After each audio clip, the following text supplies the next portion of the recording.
Opa, fala moçada, tranquilo? Tudo na paz com vocês?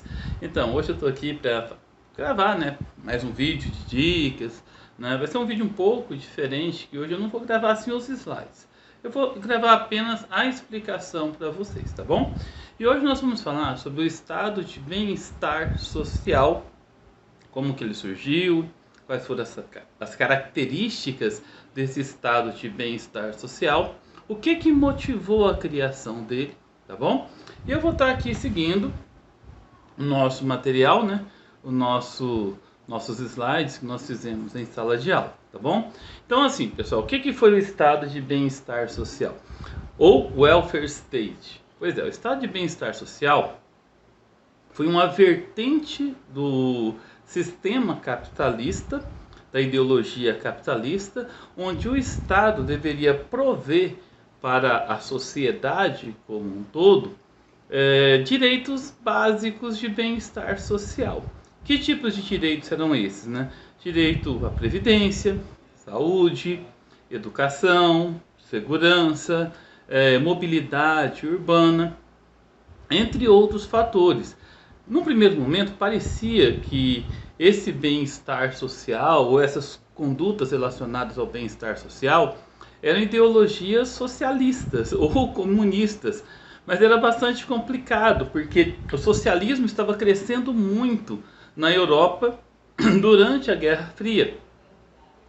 Então precisava ter uma medida paralela, paliativa, para que isso não acontecesse mais. Então o capitalismo ele teve que se reinventar.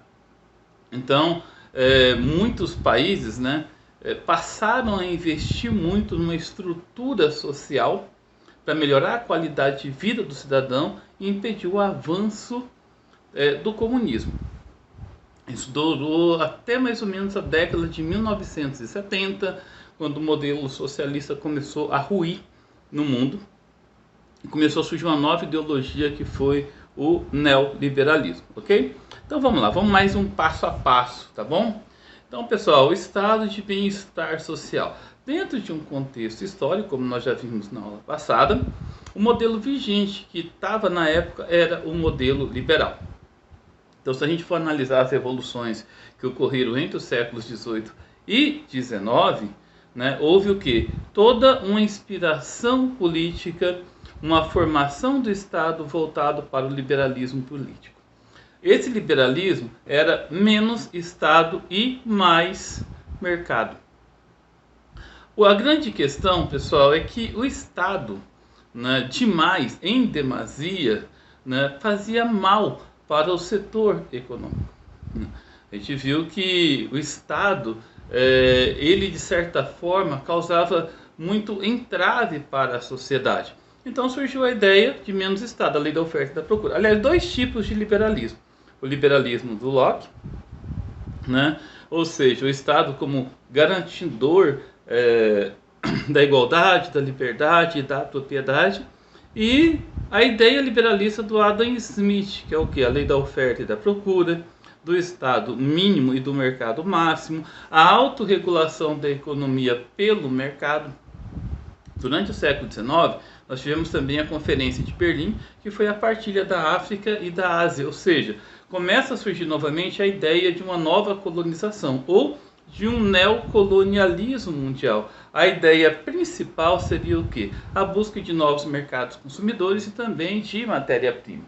O problema, pessoal, é que esse Estado liberal ele acabou culminando com a Primeira e a Segunda Guerra Mundial, né? Isso em razão de que teve a ascensão de regimes totalitários, né, em busca de mais como que eu posso dizer, de mais terras, né?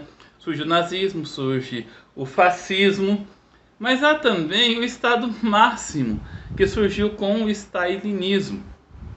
Esses estados totalitários e a culminação, né, dessa vigência por terras, né, por mais espaço, por mais capital, por mais matéria-prima, né, acabou o quê? Com a quebra da Bolsa de Valores de Nova York. além da Primeira Guerra, a quebra da Bolsa de Valores de Nova York, na sequência a Segunda Guerra Mundial, e assim, tudo isso que era relacionado à vida política, à vida econômica, à vida social, entrou em colapso, caiu por terra, entendeu? E vem aí também o contexto da bipolarização. O mundo passa a ser dividido em dois ideários diferentes. De um lado você tinha o capitalismo dos Estados Unidos, do outro você tinha o socialismo da União Soviética.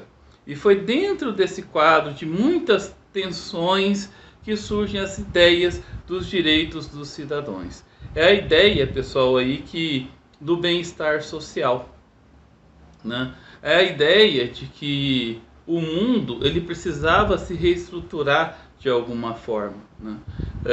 Dentro dessa efervescência que já vinha aí sendo trilhado de maneira mais paliativa, de maneira mais tímida em alguns lugares pelo mundo, e aqui eu vou citar a Revolução Mexicana de 1910, né, com Emiliano Zapata, que foi um grande líder popular camponês. A ideia era